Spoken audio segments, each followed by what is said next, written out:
को लेकर फैसला आया। हिंदू पक्ष को अब तहखाने में पूजा करने की इजाजत दे दी गई है। कैसे देखते हैं आप इसको, क्या कहेंगे सर? सबसे पहले यह है कि आपको जानना चाहिए कि आज जज साहब का आखिरी दिन था रिटायरमेंट। अस्सलाम वालेकुम, नमस्ते, सत श्री अकाल। कैसे आप लोग? आई होप कि आप लोग अच्छे होंगे। दोस्तों, आप जो अभी वीडियो की शॉर्ट क्लिप देखे असदुद्दीन ओवैसी साहब की, उससे तो आपको समझ में आ ही गया होगा कि आज अपन किस टॉपिक पर बात करने वाले। दोस्तों, आज अपन बात करने वाले हैं ज्ञानवापी मस्जिद, वाराणसी, उत्तर प्रदेश। जी हाँ दोस्तों, वही मस्जिद के बारे में जहां अभी मूर्ति डाल दी गई है। दोस्तों, ज्ञानवापी मस्जिद, जिसे कभी कभी आलमगीर मस्जिद के नाम से भी बोला जाता है, हमारी मंदिर थी जिसे कब्जा करके मस्जिद बनाया गया, और मुसलमान बोल रहे हैं कि हमारी मस्जिद पहले से थी और है और रहेगी। दोस्तों, ये मस्जिद है, इसके ऊपर मतलब अभी अपन देखने वाले असदुद्दीन ओवैसी साहब का क्या रिएक्शन है, क्योंकि अभी जो फैसला आया है उस फैसले में इस मस्जिद में पूजा करने की अनुमति दे दी गई है। जी दोस्तों, मैं आपको बता दूं, ज्ञानवापी के व्यास तहखाने में हिंदू पक्ष को पूजा कराने का अधिकार दे दिया है। कोर्ट ने जिला प्रशासन को बैरिकेडिंग में 7 दिन के अंदर व्यवस्था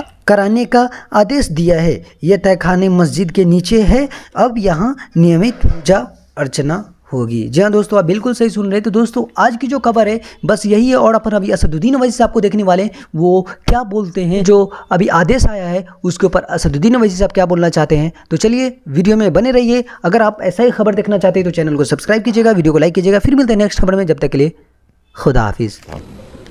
दूसरी बात यह थी कि उन्होंने 17 जनवरी को डिस्ट्रिक्ट मजिस्ट्रेट को रिसीवर अपॉइंट किया।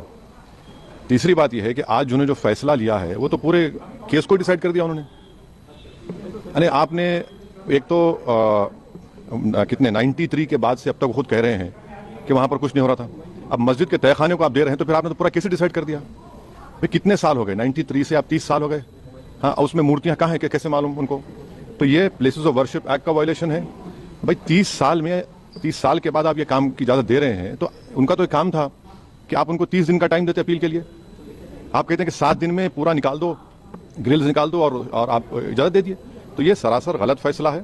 और आखिरी बात यह है कि नरेंद्र मोदी की सरकार जब तक अपनी खामोशी को तोड़ेगी नहीं और साफ तौर पे कहेगी नहीं कि हम प्लेसेस ऑफ वर्शिप एक्ट के ऊपर स्टैंड बाय करते हैं, ये पूरे तनाज़े चलते रहेंगे। और मैं फिर से कह रहा हूं कि जब बाबरी मस्जिद का टाइटल सूट का जजमेंट आया था, मैंने जिस एप्रीहेंशन का इजहार किया था कि वो फैसला यकीनन सुप्रीम कोर्ट हमारा आखिरी कोर्ट, हम इज्जत करते हैं, और फेथ की बुनियाद पर आने से ये तमाम चीज़ें खुल रही हैं।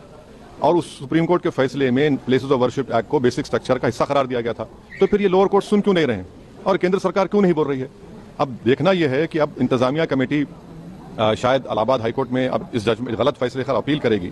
अब नहीं मालूम क्या फैसला है। हमारा 17 जनवरी को एक बात कहते हैं, फिर रिसीवर को बोलते हैं ये कर दो आप। आखिरी दिन आपका, खैर उनका इख्तियार है, उसको कोई रोक नहीं सकता। मैं आपके व्यूअर्स के समझने के लिए कह रहा हूँ। और प्लेसेस ऑफ वर्शिप एक्ट का मतलब क्या है? 30 साल से कुछ नहीं हो रहा है, आप उनको 30 दिन नहीं देते। ये चीजें हैं। नहीं, अभी सर, मेरा सवाल इससे जुड़ा हुआ है। हिंदू पक्षी लॉयर विष्णु शंकर जैन, उन्होंने ये कहा है कि हमारी बड़ी जीत है, आने वाले समय में अयोध्या जैसा ही जब आगे बहस होगी तो उसको लेकर अयोध्या जैसा ही परिणाम है। हाँ, 6 दिसंबर दोबारा हो सकता है इस देश में। 6 दिसंबर दोबारा हो सकता है, क्यों नहीं हो सकता है भाई? 86 हुआ, फिर हो सकता है जब जीबी पंथ थे, दोबारा हो सकता है इस तरह।